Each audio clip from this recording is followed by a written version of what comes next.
So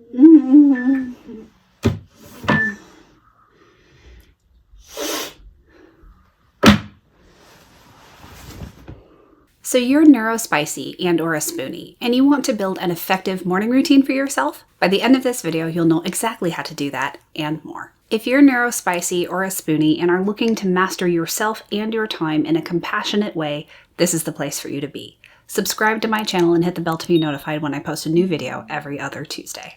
Since this is one of my most popular videos, I thought I would revisit the topic and go more in depth with how to build the perfect morning routine for you.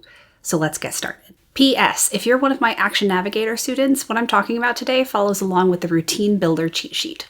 First of all, let's define what a routine is. A routine is simply a sequence of actions that take place in the same order at approximately the same time each day, or after the same habit trigger. Routines can also take place weekly, monthly, yearly, etc. Then there are also what I call ritual or micro routines, which are simply a short sequence of actions to prepare yourself to do something else. Common micro routines or rituals are like a writing ritual or a homework ritual, that kind of thing. So now that we have the definitions out there, the first step is to define the purpose of your morning routine. This is a critical step because so much of the information about morning routines out in the internet these days are based on the routines of quote unquote successful people. And without taking that extra step to really decide what is the purpose of my morning routine, we can fall into the pitfall of just trying to be ambiguously successful, trying to mimic someone else successful without taking the time to really think about the elements of a morning routine and how they would or would not benefit you. And we'll get to this a little bit later today, but a lot of elements of successful person morning routines are actually contraindicated for people with chronic illness, mental illness, and neurodivergence. This why part is really important. So some examples of what can be included in the purpose behind your morning routine is to wake up fully, prepare your body, prepare your brain, prepare your emotions, plan for the day. These are things that help set you up for success in your day, not somebody else's day, your day. Something else that can be really helpful to include in the purpose of a morning routine is to make progress on something meaningful, important to you, but that isn't urgent. So for example, if you're wanting to write a novel, you can just incorporate 5 minutes of writing into your morning routine every morning. And then that important and meaningful, but not urgent thing is done and taken care of before you go about the rest of your day. And that can be so motivating and transformative.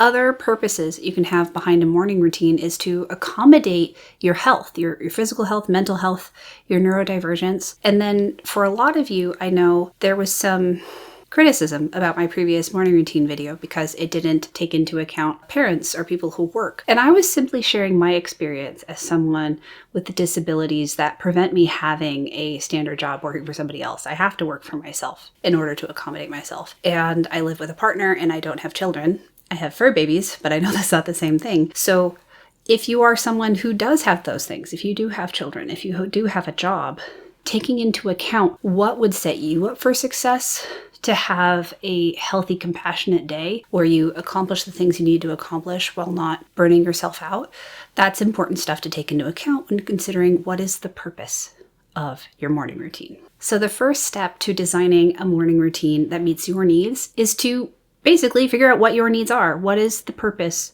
behind your morning routine? What do you need to accomplish in that time to set you up for your version of success each day? Once you figure that out, comment below and tell me what the primary purpose of your morning routine is.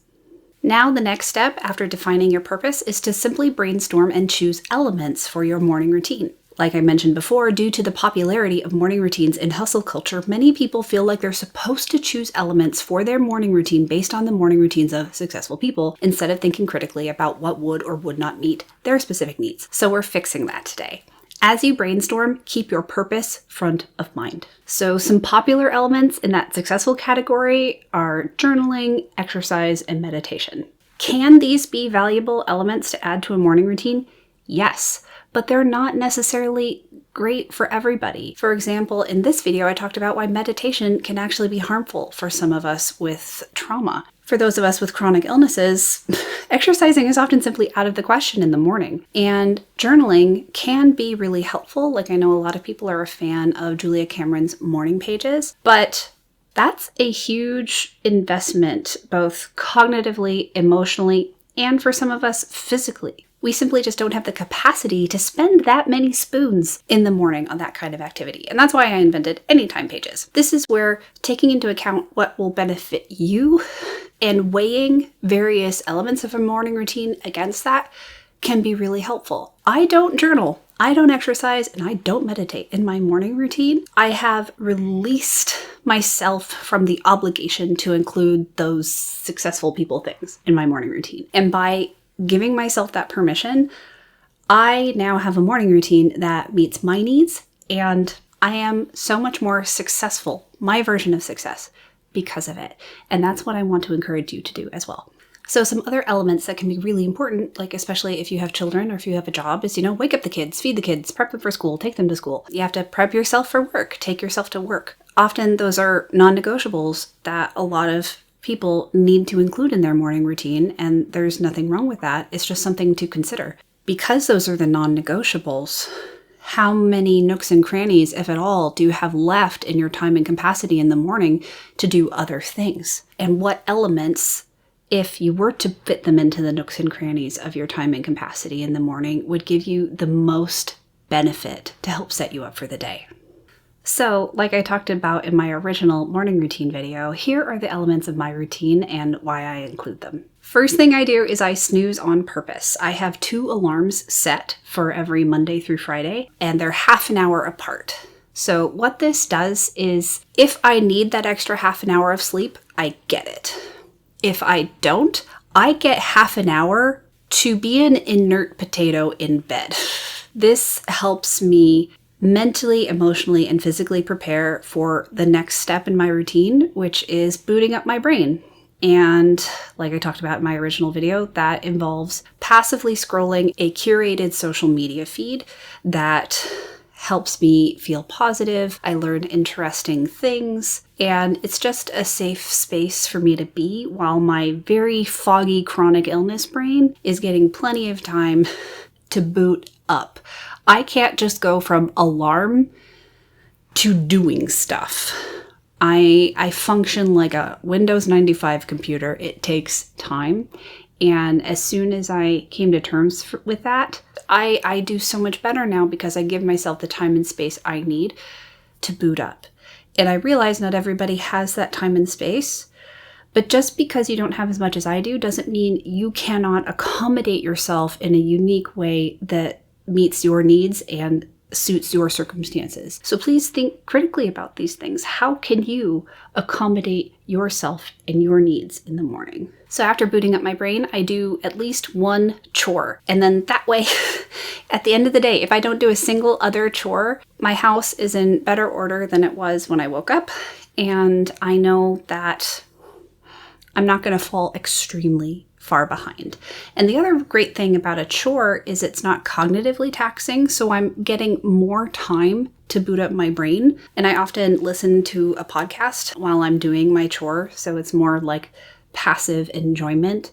I'm not having to think really hard. And it's something that warms up my body. So I'm preparing my body for the day while my brain is getting even more time to boot up. And then I have breakfast, and then I rest because even though the chore was great and making breakfast was great to warm up my body, because of my chronic illnesses, I then need to recover from that movement. So I rest next. And that rest includes leisurely eating my breakfast and probably scrolling more curated social media. The next part is how I transition into my workday. And that involves planning my day and actually consciously transitioning into the first task of work. And that's how I blur the transition between my morning routine and my morning work routine. So that's a quick run through of the elements that I can include in my routine and why. And so hopefully that information can help you critically think about what elements, if you were to add or take them away from your morning routine, would provide you the most bang for your buck. Ultimately, the goal is to have a morning routine that is as lean as possible while still meeting your needs.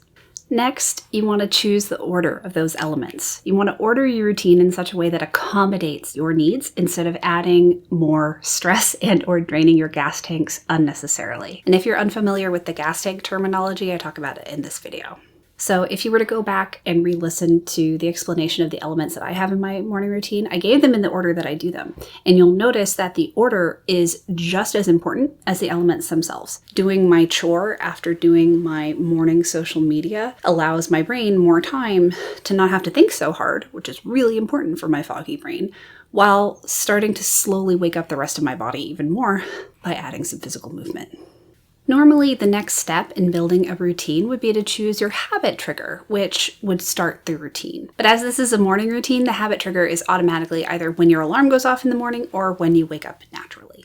Now you know exactly how to build a morning routine that meets your needs instead of someone else's. Earlier, I mentioned that this video would be a great complement to the routine builder cheat sheet inside my signature course, The Action Navigator. My course is packed to the brim with tools and techniques for mastering your time, getting organized, and offering yourself radical compassion as a neurospicy spoonie.